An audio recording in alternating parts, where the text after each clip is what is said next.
पहले जे छला हँ जे मोबाइल तऽ नहीं छला तऽ सब अपन अपन कुटुमारे ओतऽ जाइ छलथि हँ तऽ हालचाल बुझै छलथि हँ तऽ शोभा सुनर बढ़ै छलै अंगना घरके आ सर कुटुम तऽ बुझै छलखिन। लेकिन आब जहियासँ मोबाइल चलि गेल तऽ मोबाइले पर हे हेलौ होइत रहै छै आ हालचाल जे जिनका बुझबाक भेलै से बुझबे लेल। आब तऽ काजे परोजनमे लोक ककरो केओ ओतऽ जाइ छथि तऽ अहिना एलखिन तऽ प्रेमनगर एगो गाँव छला, ओहि गाँवसँ एगो एलखिन भागिन।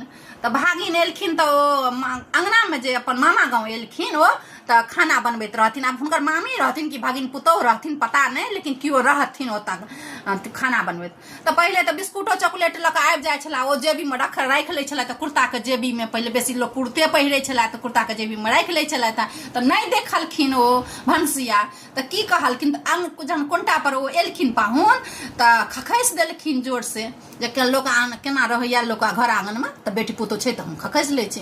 तऽ देखलखिन जे खाना बनबैत रहथिन, ओ देखलखिन हुल्की मारि कऽ, देखलखिन हाथमे किछो नहि, ओ तऽ बिस्कुट जेबीमे रखने रहथिन। तऽ कहथिन ई जे की कहै छै देखियौ सनेस नहि बाड़ी आ खखास बड्ड भारी से। तऽ ओ एना कहलखिन तऽ ओहो ओ सुनि गेलखिन। ई कहलखिन कनिके जोर से जे कनिया, लेकिन ओ सुनि गेलखिन।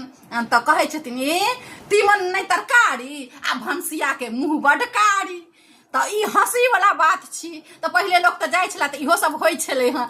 आब तऽ सबके मोबाइले पर हे होला होइत रहै छै तऽ आब की हँसी मस्ती हेतै। तऽ पहिले लोक जाइ छला तऽ हँसी मस्ती होइत रहै छै।